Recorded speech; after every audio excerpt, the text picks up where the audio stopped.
کہ ہم نے اب ایک روایتی سیاست جو آپ لوگوں کی شہباز شریف صاحب کی سیاست تھی، ریکنسلیشن کی سیاست، اس سے ہٹ کے اب ہم احتجاجی سیاست کی طرف جائیں گے؟ کیا یہ احتجاجی سیاست جو ہے آگے بڑھے گی یا ادھر تک ہی احتجاج رہے گا؟ شکریہ منیزہ. دیکھیں میں دو باتوں کی وضاحت کر دوں کہ ہم نے جو شہباز صاحب کی گرفتاری ہے اس پہ قانونی اعتبار سے بھی ہمارے سوالات اٹھے ہیں کہ گرفتاری اس انداز میں نہیں ہوتی، اس کے اندر بڑی آربیٹریرینس، بہت زیادہ بائس، اس میں جو برڈن تھا کہ وہ فیئرنس کے ساتھ اس پروسیڈنگ کو چلاتے. تو نیب نے اپنی اس اریسٹ کے ساتھ یہ ثابت کیا کہ ان کے ساتھ بہت ہائی ہینڈڈنس کی گئی.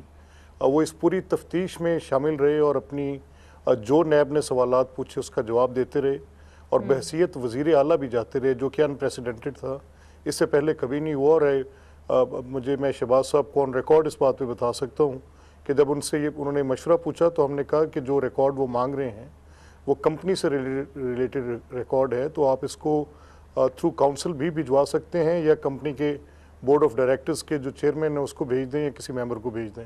بٹ ہی سیڈ کہ مجھے بلایا گیا ہے، ان پرسن نوٹس ہے، اور میں لائرز کی اس بات سے ہٹ کر بھی خود جا کر اپنی وضاحت کروں گا. تو جب ایک بندہ اتنی پراپر طریقے سے انویسٹیگیشنز کے اندر اپنی پوری ڈیٹیلز دے رہے تھے، یا پھر کچھ ایسا کوئی سرکمسٹینشل ایویڈنس ان کے پاس آ گیا تھا جو بالکل ہی ثابت کرتا تھا کہ وہ کسی جرم میں مکمل شریک ہیں، یا کوئی ایسی انکریمنیٹنگ ڈیٹیلز تھیں، تو جو ریمانڈ پیپر تھا اس کے اوپر اس کو درج کرنا چاہیے تھا. اب یہ ہمیں قانونی اعتبار سے بھی لگا کہ بالکل کلرفل اور ٹینٹڈ اریسٹ ہے. سیکنڈلی پولیٹیکلی اس کو ہم نے ایسے دیکھا کہ بائی الیکشنز کے بالکل نزدیک ایک اس آربیٹریری مینر میں ان کی اریسٹ ہونا، اس کے پولیٹیکل امپلیکیشنز بھی ہیں. یہ نہ صرف کہ مسلم لیگ نون کے لیے بلکہ باقی تمام سیاسی جماعتوں کے لیے بھی ایک ہریسمنٹ کی سچویشن ہے. اور پھر اس کے بعد اس اریسٹ کو انڈورس کون کر رہے ہیں؟ انفارمیشن منسٹر وفاقی ایک بہت ہی ذمہ دار عہدہ ہے، وہ حکومت کے ترجمان ہیں اور وہ حکومت کی پالیسی کو بیان کرتے ہیں. ہر کابینہ کی میٹنگ کے بعد وہ ایک بریفنگ دیتے ہیں، اور پرائم منسٹر خود آ کر اگر یہ اس طرح کی ہراسمنٹ پھیلائیں گے کہ اس میں سکور سیٹل کروں گا، اور پھر وہ کہیں گے کہ جب میں بات کروں گا تو واویلا اٹھے گا کہ جمہوریت کو خطرہ ہے. اور اگر آپ اس طرح کی کلرفل اریسٹس کریں گے، آربیٹرینس ہوگی نیب کی طرف سے، تو اس کا سپوکس پرسن پرائم منسٹر خود بن کے بیٹھیں گے. اور پھر سوالات اس دن سے اٹھنے شروع ہوئے جب وہ ایک لیائزن جو شہزاد اکبر نہیں، مگر قطع کلامی معاف ملک صاحب، بات یہ ہے اور سوال آپ سے یہ ہے کہ میں نے آپ سے یہ سوال کیا تھا، آپ نے ایک طریقے سے جو آپ لوگوں کی صفائی ہے وہ پیش کر دی، مگر سوال اپنی جگہ ہے کہ یہ جو احتجاج ہے یہ کہاں تک آپ لے کے جائیں گے؟ چونکہ پاکستان مسلم لیگ نون سے مکس سگنلز ملتے ہیں. کبھی آپ کہتے ہیں کہ جی ہم احتجاج کے لیے تیار ہیں، پھر خاموشی آ جاتی ہے، پھر بات تتر بتر پاکستان مسلم لیگ نون ہو جاتی ہے. تو یہ کہاں تک احتجاج لے کے جانے کا آپ کا ارادہ ہے؟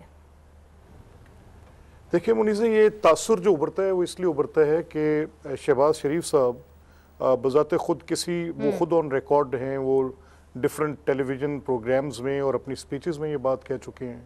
وہ کسی صورت یہ ایک بڑا جارحانہ رویہ اختیار نہیں کرنا چاہتے تھے، اور بطور اپوزیشن لیڈر جو ان کی میڈن سپیچ تھی اسمبلی کے اندر، پہلی تو شور شرابے کی نظر ہوئی اس منی بجٹ پر. جب یہ سپلیمنٹری بجٹ آیا تو اس پر انہوں نے جو اپنی سپیچ کی، اس میں انہوں نے گورنمنٹ سے کہا کہ آپ لوگوں کا ارادہ کیا ہے؟ کیا پارلیمنٹ کے باہر ہی احتجاج رہے گا یا آپ سڑکوں پہ لے کے جائیں گے؟ آپ کی حکمت عملی ہوگی کیا؟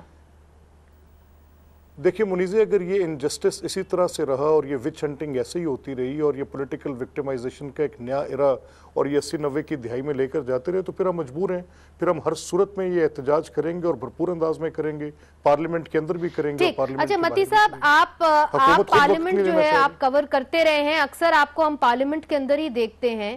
اس بار ہم نے دیکھا ہے کہ پاکستان پیپلز پارٹی جو تھی وہ پاکستان مسلم لیگ نون کے ساتھ نہیں تھی، اور پاکستان مسلم لیگ نون یہ کہتی رہی کہ ہم کوشش کریں گے کہ کنسنسس بلڈ ہو تاکہ جو احتجاج ہو اس کے اندر جان آئے.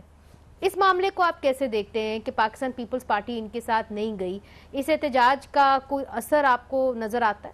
جی، آج میں موجود تھا جہاں پارلیمنٹ کے باہر شارع دستور کے اوپر یہ احتجاج ہو رہا تھا، اور وہاں پہ بہت سے صحافی بار بار نون لیگ کے زعماء سے یہ پوچھ رہے تھے کہ آخر پیپلز پارٹی یہاں موجود کچھ نہیں ہے،